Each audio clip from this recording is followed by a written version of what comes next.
আসসালামু আলাইকুম। আন্তর্জাতিক সর্বশেষ আপডেট সংবাদে আপনাকে স্বাগতম। শুরুতেই জানিয়ে দেব সংবাদ শিরোনাম। লেবাননে সর্বাত্মক যুদ্ধ শুরু হলে ইরান ঘরে বসে থাকবে না, কঠোর হুঁশিয়ারি আরাঘসির। জানিয়ে দেব স্থল আগ্রাসন চালালে হিজবুল্লাহর পাশে থাকবে ইয়েমেন, বলছেন আব্দুল মালিক আল হুথি। এদিকে মার্কিন তুরস্ক সম্পর্ক এবং F-35 নিয়ে চাঞ্চল্যকর তথ্য প্রকাশ করল রিসেপ তাইয়েপ এরদোয়ান। এদিকে রয়টার্সের নিরাপত্তা উপদেষ্টার মৃত্যুর জন্য রাশিয়াকে দায়ী করল ইউক্রেন। সর্বশেষ জানিয়ে দেব সশস্ত্র গোষ্ঠীগুলোকে অস্ত্র ফেলে আলোচনার প্রস্তাব দিল মিয়ানমারের জান্তা।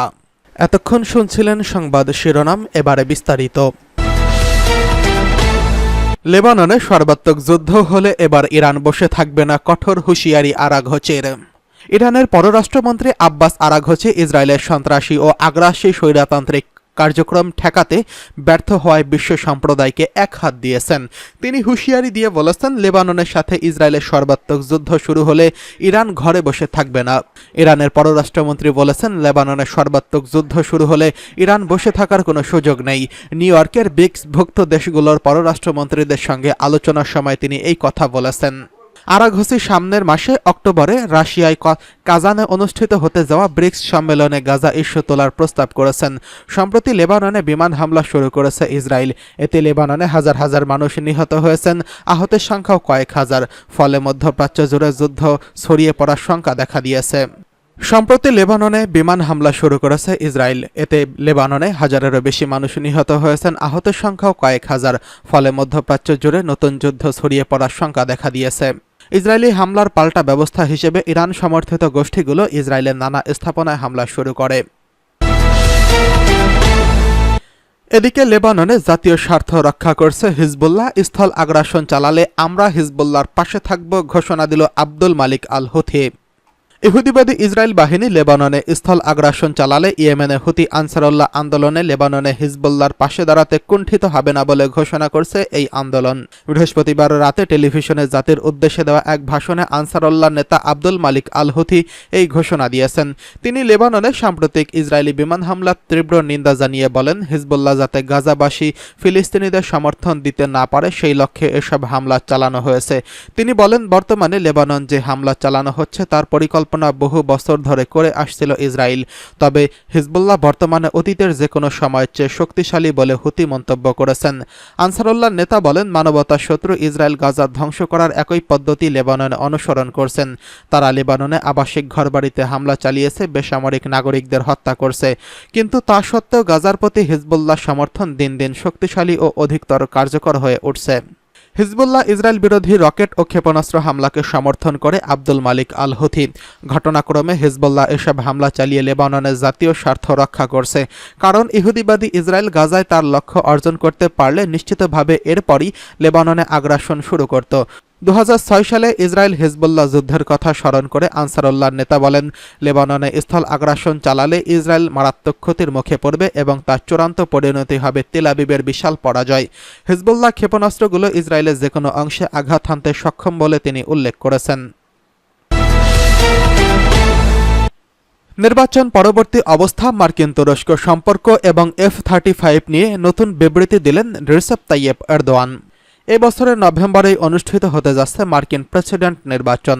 আসন্ন এই নির্বাচনের পর যুক্তরাষ্ট্রের সঙ্গে তুরস্কের সম্পর্ক উন্নত হবে বলে আশা প্রকাশ করছেন তুরস্কের প্রেসিডেন্ট রিসেপ তাইয়েপ এরদোয়ান। এই সঙ্গে তিনি এ বিষয়ে সংশয় প্রকাশ করেছেন। এরদোয়ান উল্লেখ করেছেন, যুক্তরাষ্ট্রের আগের প্রশাসনগুলোর আচরণ তার দেশের জন্য ছিল হতাশাজনক। তুর্কির প্রেসিডেন্ট আশা প্রকাশ করে বলেন, আমার আশা নতুন নেতৃত্বে আগের প্রশাসনের চেয়ে খারাপ হবে না। এরদোয়ানের সময় ডোনাল্ড ট্রাম্পের F-35 বিমান এবং বাণিজ্য ঘাটতির ইস্যু তুলে ধরেন। তিনি বলেন, F-35 ইস্যুতে কেবল ডোনাল্ড ট্রাম্পের আমলেই নয়, বরং আমেরিকা সবগুলো প্রশাসনেরই হতাশার তৈরি করছে। সেই সঙ্গে তিনি তুরস্কের 1.45 বিলিয়ন মার্কিন ডলার পাওনার প্রসঙ্গে উল্লেখ করে বলেন, এটি কিন্তু একটি মামুলি অ্যামাউন্ট নয় এবং আমরা আমাদের এই পাওনা উদ্ধারের পদক্ষেপ চালিয়ে যাব। এদিকে রয়টার্সের নিরাপত্তা উপদেষ্টার মৃত্যুর জন্য রাশিয়াকে দায়ী করল ইউক্রেন।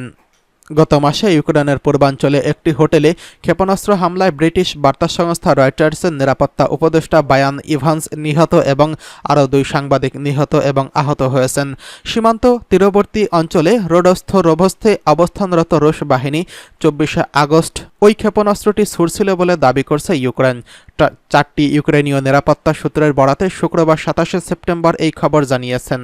24 আগস্ট হামলা নিয়ে আগের অপ্রকাশিত একটি প্রতিবেদন রয়টার্সকে দিয়েছে ইউক্রেনের গোয়েন্দা পরিষেবা।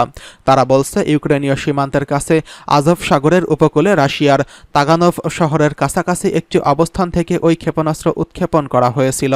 গোয়েন্দা পরিষেবা বলছে 49তম সেনাবাহিনীর ফার্স্ট গার্ডস ব্রিগেড এবং এর 35তম সেনাবাহিনীর 107তম গার্ড রকেট ব্রিগেড নামে 2টি রুশ ইউনিট তখন ক্ষেপণাস্ত্রটি উৎক্ষেপণের কাছাকাছি কাজ করছিল।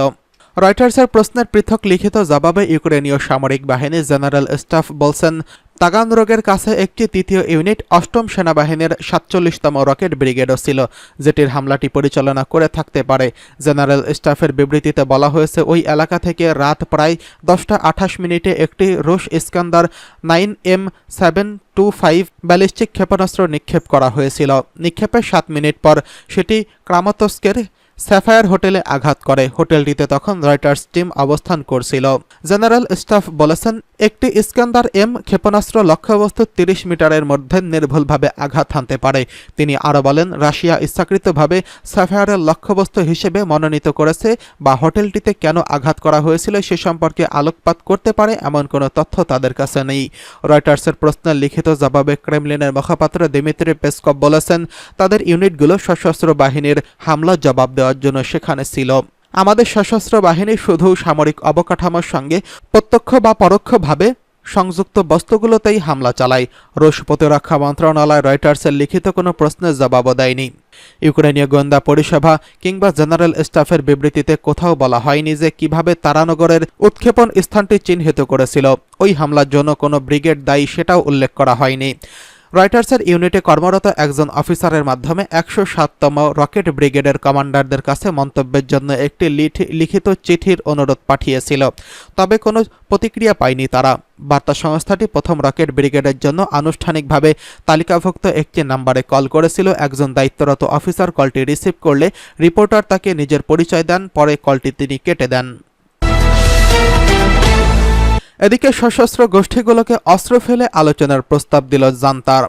মিয়ানমারের সামরিক জান্তা বিরোধী সশস্ত্র বিদ্রোহী গোষ্ঠীগুলোকে অস্ত্র ত্যাগ করে রাজনৈতিক সংলাপে বসার আহ্বান জানিয়েছেন দেশটির সেনাপ্রধান মিন অং হ্লাই। তবে এই আহ্বানে বিরোধী পক্ষ তাৎক্ষণিকভাবে প্রত্যাখ্যান করা হয়েছে বলে আল জাজিরার এক প্রতিবেদনে উল্লেখ করা হয়েছে। সেনাবাহিনী তথা রাষ্ট্র প্রশাসন পরিষদ দেশটির বিরোধী অস্ত্রশস্ত্র গোষ্ঠী যেমন জাতিগত সশস্ত্র সংগঠন এবং পিপলস ডিফেন্স ফোর্স সন্ত্রাসের পথ পরিহার করে রাষ্ট্রের সঙ্গে আলাপের মাধ্যমে রাজনৈতিক ইস্যু সমাধানের আহ্বান জানান। এসএসসি জানায়, তারা চায় এসব গোষ্ঠী নির্বাচনী প্রক্রিয়ার মাধ্যমে দেশের উন্নয়ন ও শান্তি প্রতিষ্ঠায় কাজ করুক। গত বছরের অক্টোবরে সশস্ত্র গোষ্ঠীগুলো মিয়ানমারের বিভিন্ন অংশে বড় আক্রমণ শুরু করে এবং বেশ কিছু এলাকা নিয়ন্ত্রণের প্রতিষ্ঠার কাজ করছে। এতে সেনাবাহিনী তীব্র চাপে পড়েছে, তবে এসব গোষ্ঠী সামরিক জান্তার আহ্বানকে প্রত্যাখ্যান করছেন। সেনা অভ্যর্থনে অপসারিত সরকার জাতীয় ঐক্য সরকার দ্রুত এই প্রস্তাব নাকচ করেছেন।